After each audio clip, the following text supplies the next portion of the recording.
Hello, everyone. It's so great to be here with you all today and welcome you to our webinar, Unpacking the State of Retail Media. Joining me, uh, my name is Cyndi Loza, and I'm Senior Editor at the Path to Purchase Institute. Joining me today is Nich Weinheimer, Executive Vice President of Strategy at Skai. And together, we'll explore some key findings from this year's State of Retail Media report. Before we get started, though, I just have a few housekeeping items. First, as a brief reminder, our parent company, Ensemble IQ, owns the rights to this webinar. Now, let's talk about how you can interact with us. The audio for this event is streamed through your computer or mobile device. Make sure to unmute your speakers and turn the volume up. On the left side of your screen, down below the video feed, you'll see the Q&A function. Feel free to type your questions in here over the course of the program. If we don't have time to answer your questions, we'll do our best to have someone follow up after today's webinar. You can also use the Q&A section if you have any technical issues. If you reach out for help, you'll get a direct reply from our webinar producer. Final note, if you want to review this discussion later or share it with your colleagues, a replay will be available within 2 hours after our webinar today. So you can come right back to the same page where you originally registered and listen to it again. That's it for housekeeping, so let me frame up our webinar for today. During our session, we'll be taking a closer look at the findings from this year's State of Retail Media report. Skai once again teamed with P2PI to produce the report, surveying consumer goods and agency professionals to get a much needed window into what matters most to them, where they're investing, how they're shifting strategies and tactics, and what they're most concerned about. As I mentioned earlier, I am thrilled to be joined by Skai's Nich Weinheimer. Nich, thank you so much for being here today to help us navigate this very large report and share your insights on the findings. To kick things off, can you tell us a bit about Skai and your role there? Happy to, Cyndi, and thanks for having me, and thanks for partnering on the report this year. This is our fourth annual report, I think the second we've done with Path to Purchase, so we're very excited about the partnership and to dig into it with you all today. So I lead strategy at Skai. Who are we? What does that mean? So Skai, we used to be called Kenshu. You may remember us if you're a marketer who hasn't run into Skai. We're an enterprise advertising platform. We've been around the better part of 20 years, building value-added layers on top of the most important walled gardens in digital. Started with Google. We built a platform on top of Facebook, now Meta, obviously, and other social channels. And over the last 7 or 8 years, we've really accelerated our retail media business, beginning with Amazon, partnering with Walmart, Instacart, Criteo, Citrus, and the many other myriad technologies that now underpin the broad swath of retail media that's out there, and now represents about 40% of our business. So we're very keen to explore the trends that are happening and support our customers, especially as they start thinking even more broadly on their cross-channel approach through the lens of retail media across all the walled gardens we sit on top of. So leading strategy, I get to guide how that all evolves and where we invest next, and excited to chat with everybody. Great. Welcome again. It's great to have you. Now, a couple things before we dive in. First, these slides in this presentation are very detailed, and in the interest of time, we can't unpack all the great information they provide. So a copy of the slides will be available after the presentation. Another thing to keep in mind is the full research report is about 90 pages long, so Nich and I will only be covering a portion of it. But a special report on the findings, along with a great column from Nich, is available on p2pi.com, and Institute members have access to the full report on p2pi.com.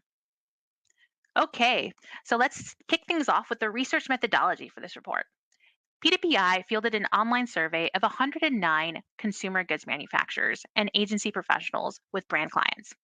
The survey ran from October 23rd through January 9th, and all participants surveyed reported having an active role working with retail media. Looking at those that took the survey, nearly 3/4 were from consumer goods organizations, with agency professionals making up the rest. Among brand professionals, a majority indicated that between 11 to 35% of their total marketing budget was allocated to retail media. The rest reported that at least 36%, if not more, of their total budget was allocated to retail media last year. Again, among brand participants, you can see 40% were from food and beverage manufacturers, followed by consumer electronics, health and beauty, household products, apparel, and bevalc. Now for the findings. It'll probably come as little surprise that retail media significance continues to grow among consumer goods organizations. When we asked survey takers to rate the importance of several common marketing channels, both retail media and social advertising grew in importance compared to last year's report, with more than 90% of respondents sharing that retail media and social advertising was at least very important to their company or brand client's organization. If we're comparing the two, it's worth noting that retail media was the clear favorite, with a majority of participants reporting retail media was extremely important. We also know that the retail media space has grown rapidly in recent years with many new players. Respondents told us they're engaging with an average of 6 retail media networks currently, and they expect that number to increase to 8 by the end of the year and 11 by the end of 2026. Survey takers are also exploring marketing on other non retailer media networks such as Chase, T Mobile, American Airlines, or Hilton. Nearly 60% said they are either moderately or highly interested in advertising on these non retailer media networks. And among this group, 91% said they were actively exploring these opportunities. When we ask what they're doing to keep up with the continued proliferation of RMNs, we found many consumer goods organizations are engaging with agencies for retail media management. Many are also investing in continuous training and upskilling of internal teams or relying on data analytics and insights platforms. Participants also pointed to forming dedicated retail media teams within the organization, using third party retail media platforms, and collaborating with retail media consultants. Nick, I'd like to pause here to get your take. As I mentioned, I don't think it's surprising that retail media continues to grow in importance among consumer goods organizations. We know that they're increasing their retail media ad spend from other studies that we've done. At the same time, the landscape has grown so much. There's so many new retailer media networks and players in the space. What are your thoughts on marketers having to juggle so many RMNs and these new players like financial media networks? Yeah, thanks, Cindy. I mean, I think there's a delineation here between strategy and operations in terms of how to unpack this. It's interesting to see kind of the third most popular channel in that mix, right? Is the trade and promotions, right? That this long history of shopper marketing that has been going on for decades before kind of the bacchanalia of the last 7 years of digital retail media growth.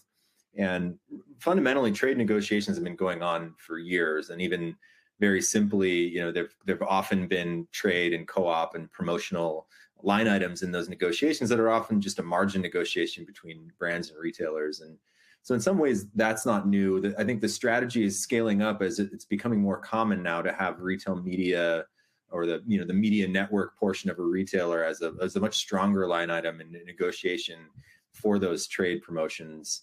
Now, when you look at the operations side of things, it's becoming a bit of a nightmare, moving from 6 to 11 different RMNs that need to be managed, where there still is, while a lot of efforts underway, there's still a lack of standardization in the space. There's a lot that needs to happen, when you start to see some of the indications here around organizational shifts, teams that need to be stood up within organizations that blend across different retailer customers to ensure that from a CMO's perspective, if they're going to scale investment, it's managed kind of in a fluid way, kind of irrespective of sales goals for a given retailer, for example. So there's a lot of complexity in how the organization needs to shift. And then you add to that, this kind of balance between trade and sales and maybe the broader marketing organization, especially in the enterprise brand, these new kind of commerce media networks that you're talking about, where really it boils down to the definition of commerce media, right? Like it's all built on the backs of valuable first party data, where you have eyeballs and attention and amazing ways to cut up audiences that can indicate insights or what they might be in market for.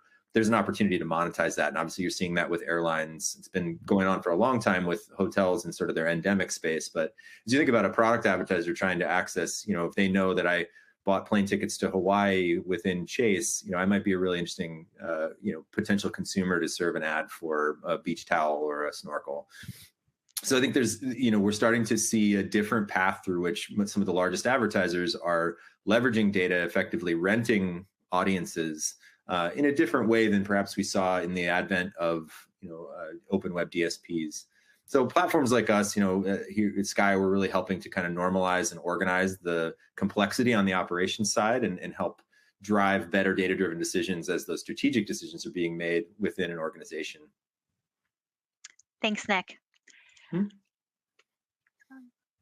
Moving along. There you go. Next, we asked survey takers how they would describe the results retail media has driven for their organizations or their clients' organizations. As you can see, a huge majority, 82%, describe the results retail media drove last year as meeting or exceeding KPI goals.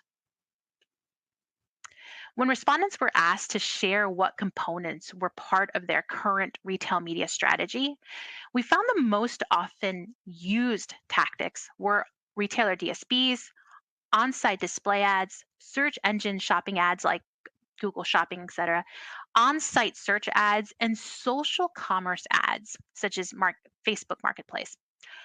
On average, we found that consumer goods organizations are leveraging 7 tactics in their retail media strategies.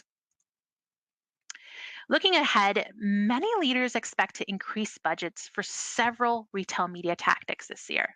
When we asked them to gauge how budget plans at their clients' organizations will differ this year when it comes to various forms of retail media, more than 70% indicated at least a slight increase in on-site search and social commerce ads in 2025 compared to last year.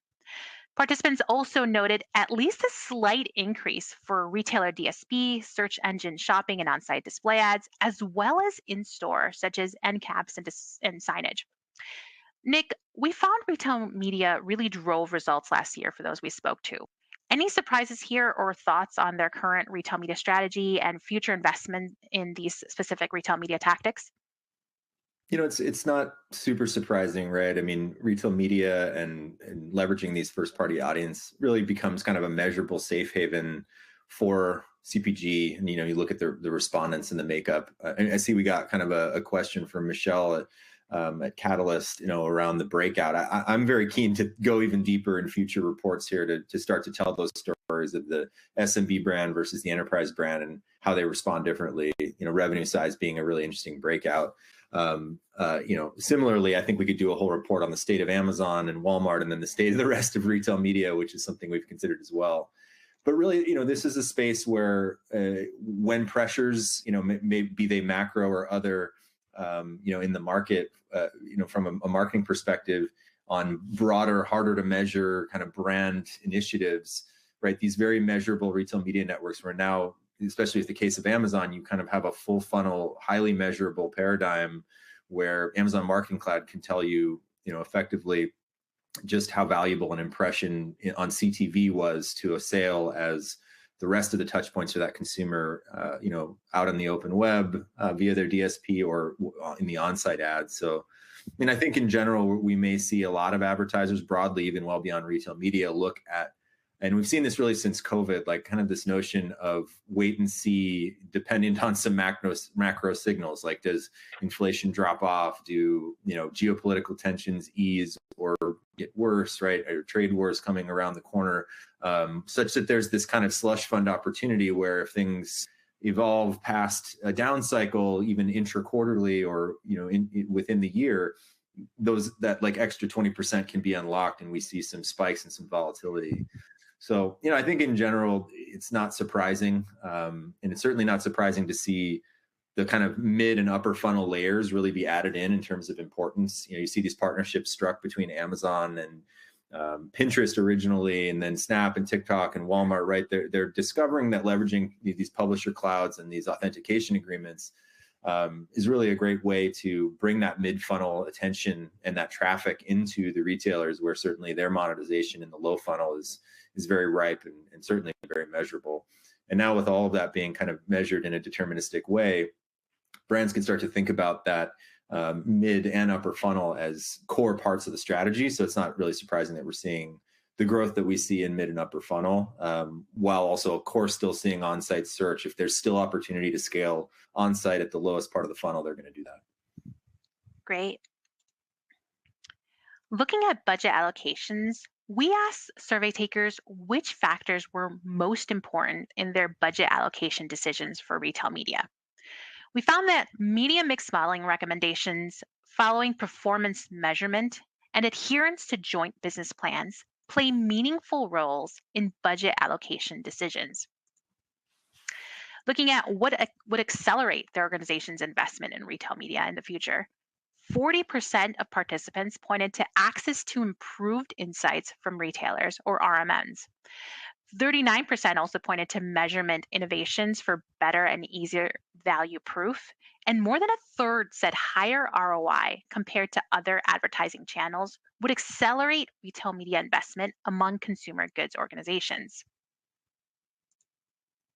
On the flip side, when asked what the critical challenges are that might drive their organization to invest less in retail media in the future, 36% of participants pointed to difficulty proving investment incrementality, 32% pointed to lower ROI compared to other ad channels, and 29% indicated analytics and reporting limitations.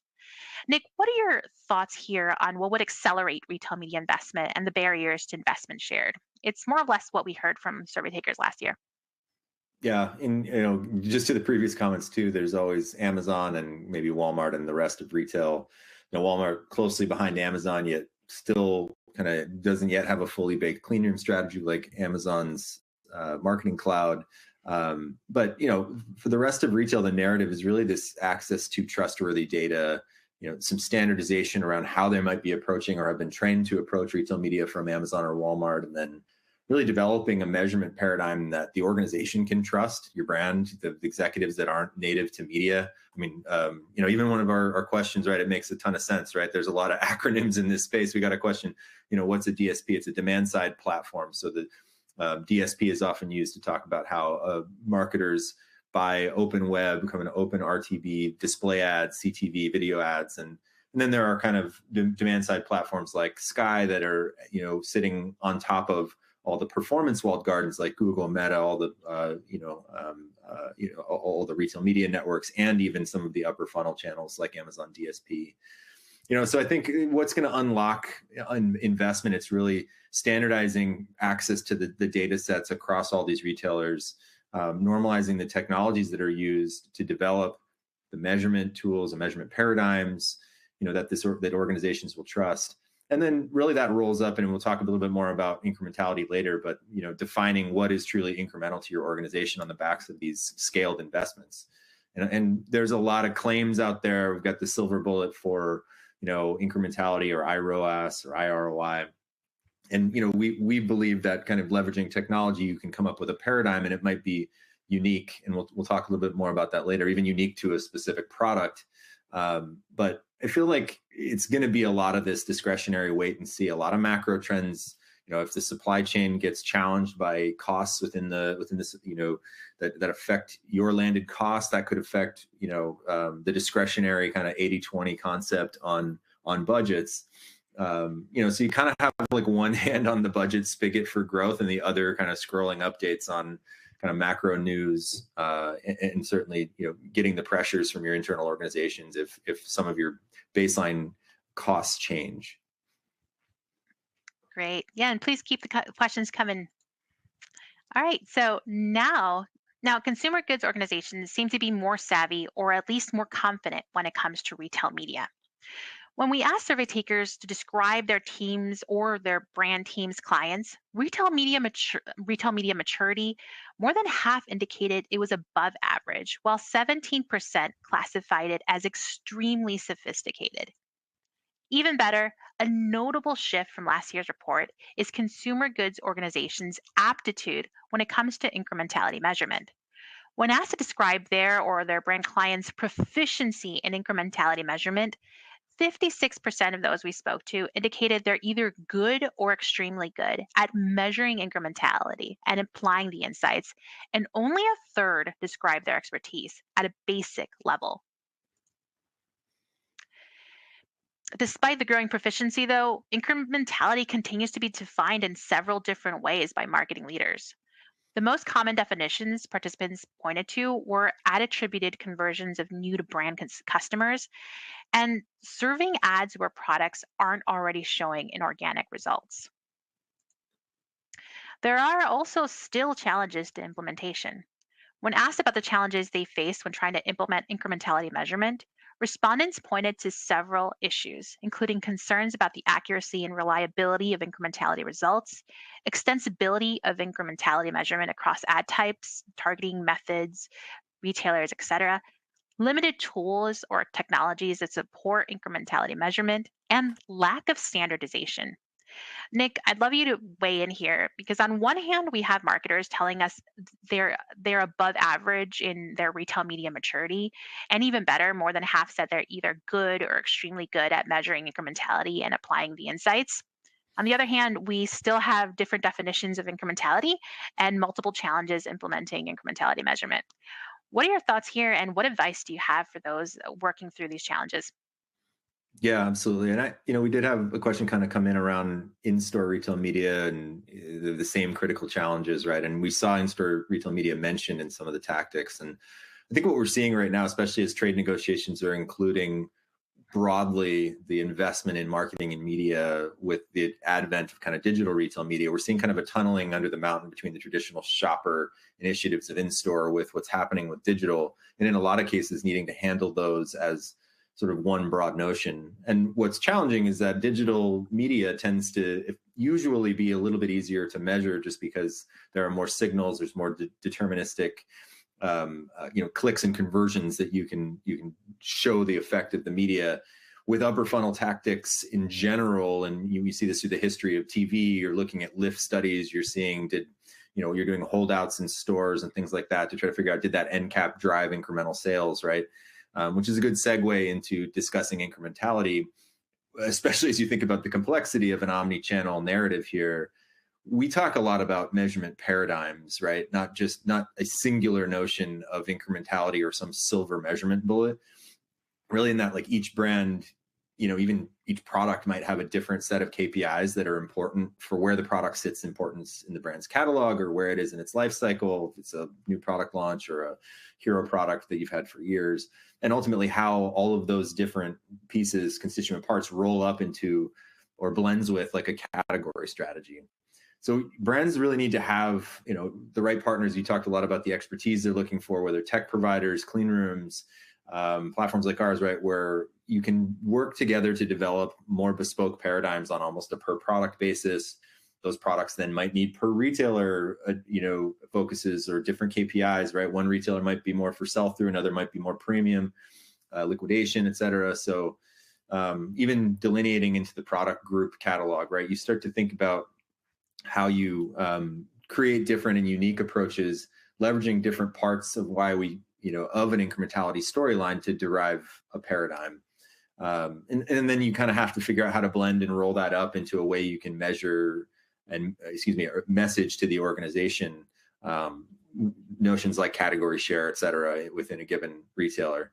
So I think the things that need to be focused on more, right, getting the transparency and access to data, as we talked about, is one of the limiting factors, leveraging technology and expertise where there are, multivariate solutions in place around getting to an iROAS number, for example, is one piece of that, or some sort of incremental ROI measure. And certainly new to brand metrics that are coming out of retailers are valuable, but a lot of times you have to kind of trust that they're measuring that appropriately, right? And so a lot of times the most sophisticated brands want to take all of the raw data and raw pieces and derive their own approach. And this is becoming easier, right? And it's easier to tell the story to executives with the advent of Gen AI agents and, the ability really with the scale that an LLM can provide, you can run hundreds of regressions to help tell these stories of correlations that might be happening that would otherwise have been difficult to message to the organization. So long story short, I think it's not a silver bullet.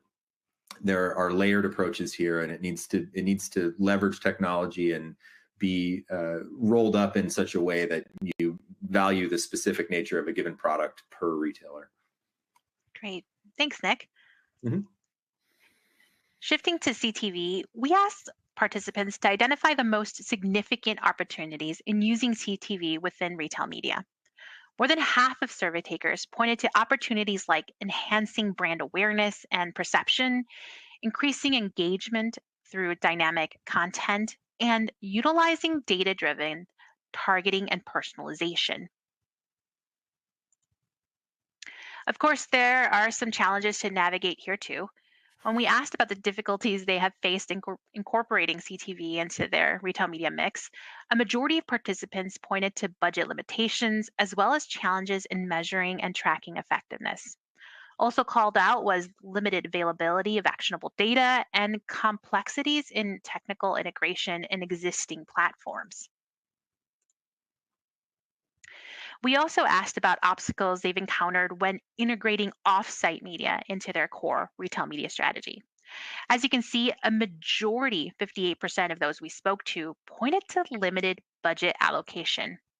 Difficulties in accurate attribution, fragmented data systems, and technical challenges and integration hurdles were also obstacles for many consumer goods companies. Nick, what are your thoughts here on CTV's role in the commerce marketing landscape and these challenges mentioned with integrating CTV and offsite media into retail media mixes or strategies? I mean, absolutely. Like looking at how a large brand would think about traditional linear TV in the past, you had to spend a ton via an agency on developing, one or two creative messages that addressed effectively, potentially the entire world, or at least certainly broad DMAs. Now with CTV, the promise is really compelling. You have the ability to, as Amazon can cut 1 million audiences from their first party data, you have this ability to potentially tell a very specific story to a specific audience with the richest possible media type. But it's expensive too. These are $20, $30 CPMs that advertisers have to deal with. And so if you don't have a mature storyline here around how you are going to measure, how you're going to fund that, and how it fits into your strategy, it can look like maybe it's underwater if you don't have the right measurement paradigm in place to understand a more upper funnel tactics role in the bottom line sale.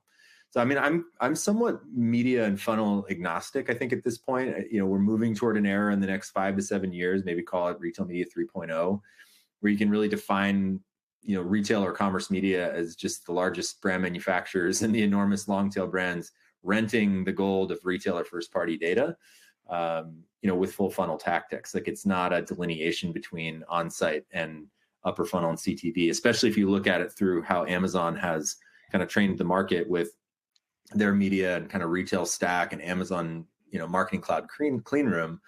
It's really the gold standard of how it ultimately gets figured out. It's not as streamlined for the other, 30% of the total market opportunity, but and most other retailers aren't going to have like owned and operated media like Prime Video, and certainly not a Bond franchise as part of it. But I mean, I think if to put it simply, if like a picture says 1,000 words, a video ad says 1 million words, and there's a ton of opportunity for brands to take advantage of it if it fits into the measurement paradigm that they've stood up, and they can get past some of the limitations around creative generation, which, especially with Gen AI, we're democratizing tools now where just with a hero image, a specific CTV creative can be generated, and that opens up a huge amount of demand. No, great. And marketers we spoke to also saw a great deal of value in adopting a full funnel strategy. When we asked them to consider the value of a full funnel retail media strategy, more than half of participants reported more consistent messaging across the customer experience, ability to influence consumers at every stage of their journey, enhanced data driven decision making at each funnel stage, and greater efficiency in managing media budgets across the funnel. Nick, I want to get your thoughts again here because for a while I felt like engaging RMNs was seen as a lower funnel play. Do you think we're past that now? Do you now see marketers turning to RMNs for upper funnel objectives like brand awareness and seeing the importance of holistic campaigns that activate across the funnel?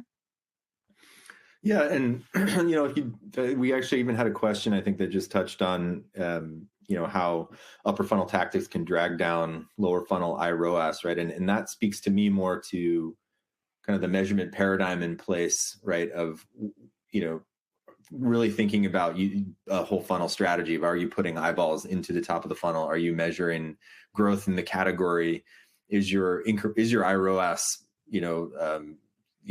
the whole makeup of your iROAS methodology actually aware of the objectives of putting more eyeballs into the funnel, trying to grow your category or grow your share against a competitor relative to maybe the tactics that are rolled up in the KPIs for your lower funnel initiatives. And marketers absolutely are turning to, and we see it in our numbers, one of the fastest growing segments in our platform for enterprise advertisers is upper funnel media via these retail media networks. It's just more measurable.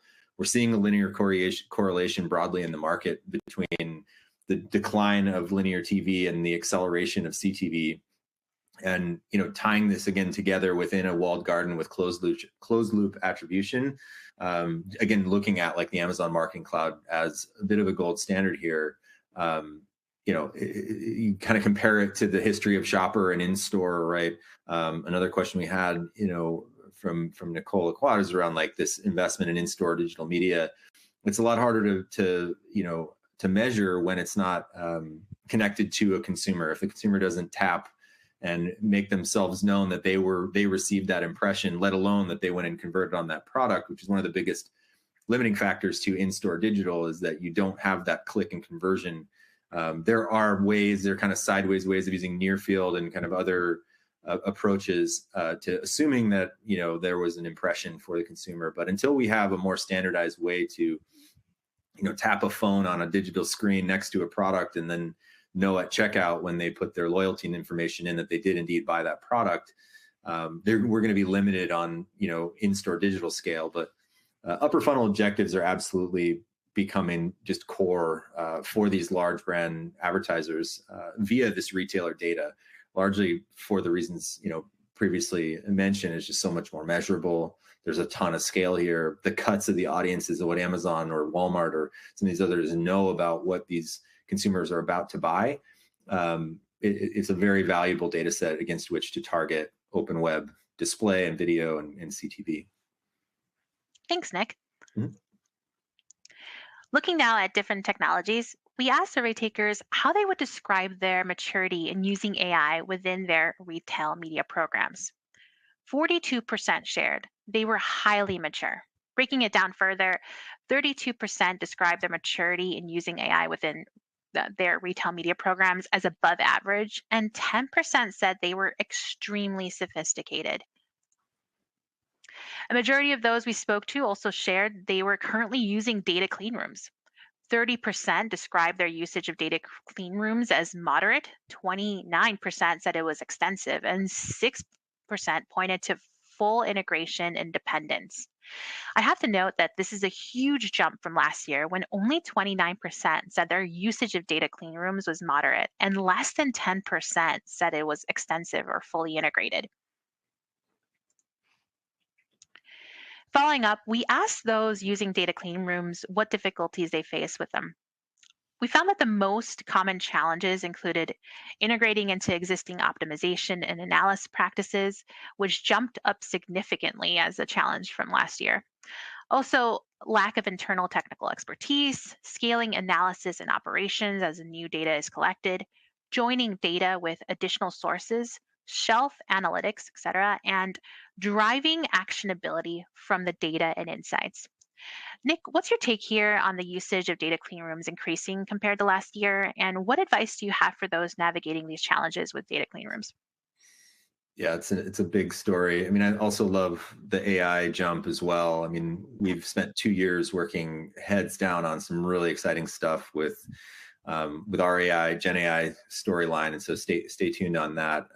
Kind of game changing, which I'm really excited about. I'm really excited to see how some of our beta customers are looking at some of these tools. And then certainly with clean rooms, right?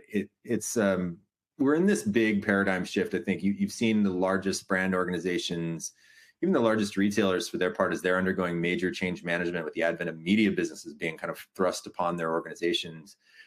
Brands, and especially these big enterprises, have been leveraging the big consulting firms. They've been spending 8 figures building analytics solutions and tools internally inside their organization.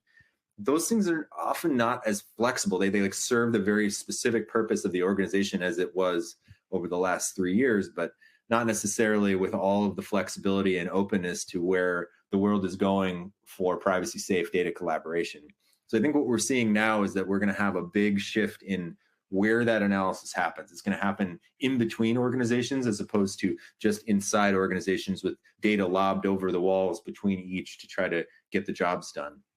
And we're already seeing that, even back to previous conversations around social commerce and these partnerships between the social platforms like Pinterest and Snap and TikTok, partnering with Walmart and Amazon and so forth in these publisher clouds where they're able to share the right data in a privacy safe environment that they can get the granularity needed to tell a deterministic measurement story to the advertiser. It's a win-win-win across the board. And so when you look at that paradigm, and you look at even some external signals, like what percentage of LiveRamp's recurring revenue is now coming from their clean room solution, you see that there is an evolution in the market that's happening toward creating these technologies that sit between these organizations that are largely, negotiating with each other and have been for 100 plus years.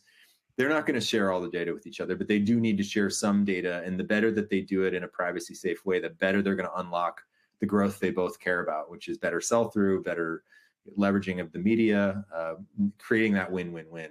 And what you need to do to get better at it, right, is like, if you're not already developing a muscle internally, leverage partners, find those expert agencies that help you get your footing.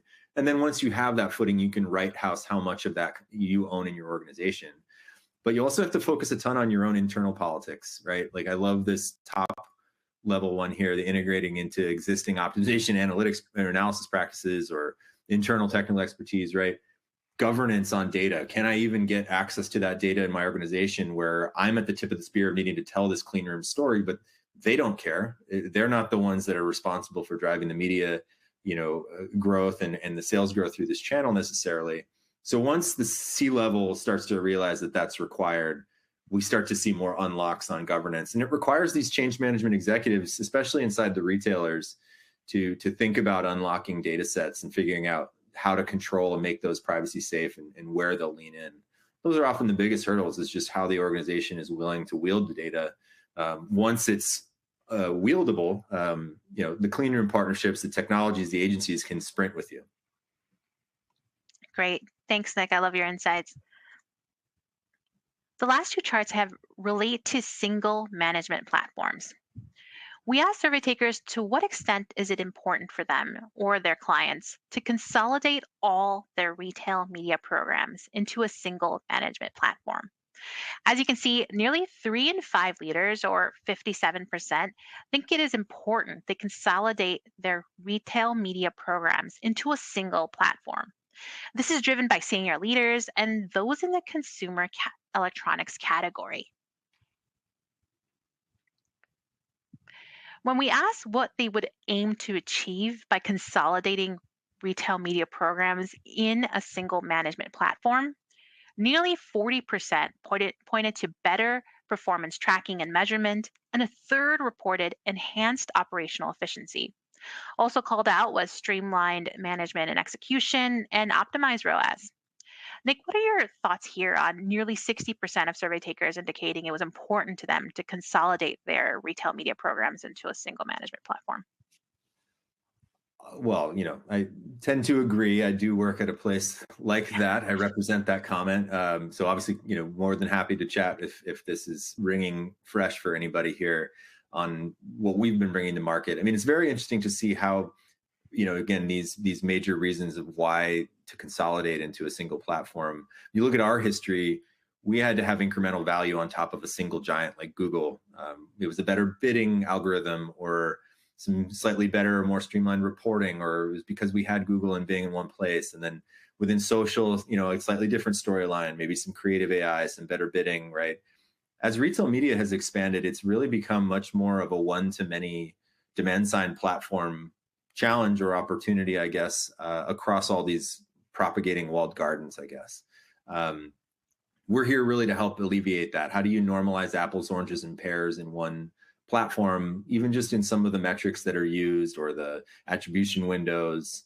How do you develop these measurement paradigms I've mentioned more than a few times, like at a product level, set the right automations, build your own algorithms around how that product and its marketing should react to a variety of signals that are both native to the marketing data as well as maybe influenced by market signals that are coming externally from data derived from publicly available scrapes data from these retailers.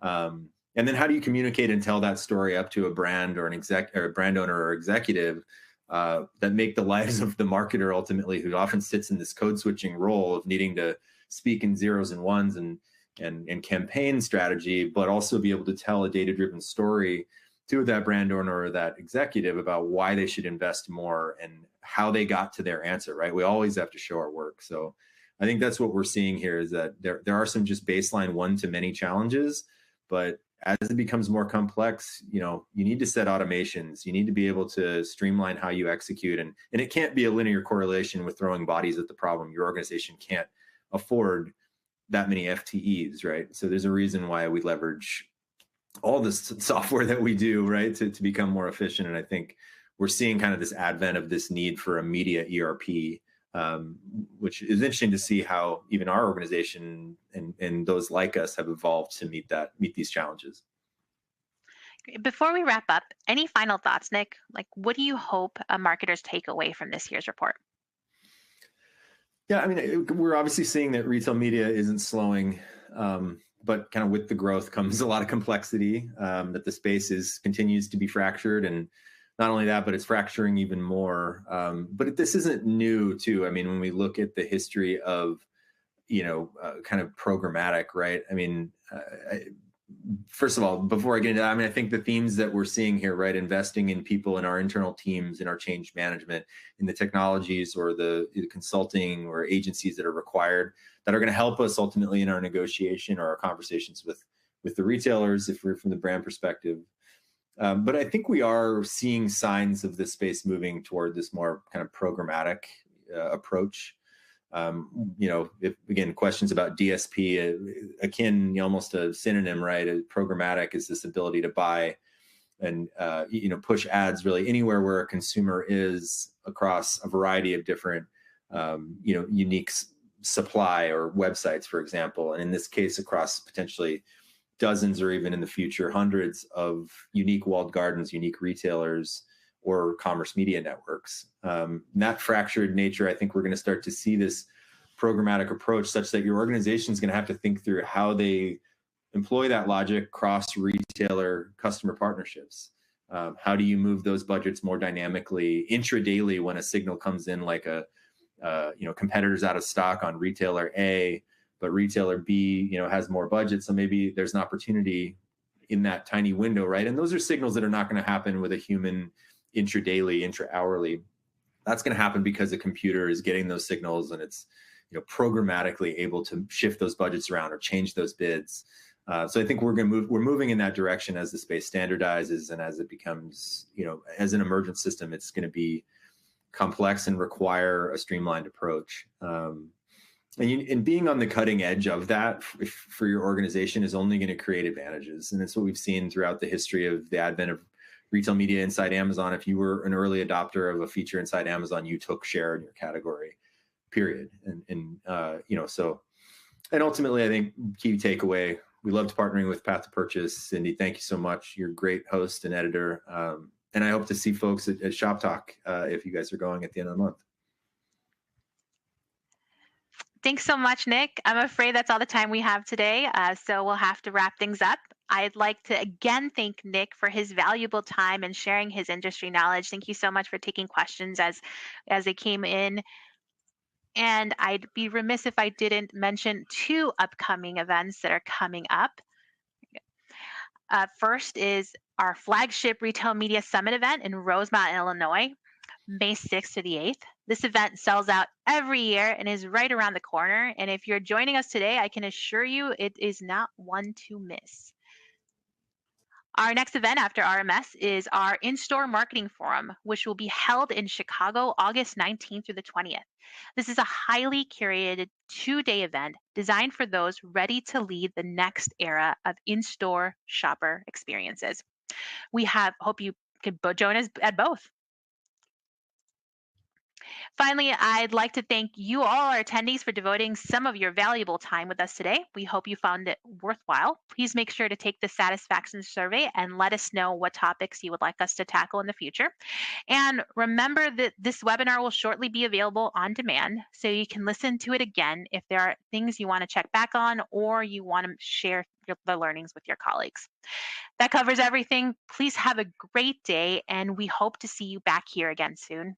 With the Path to Purchase Institute, I'm Cyndi Loza. Thanks for tuning in.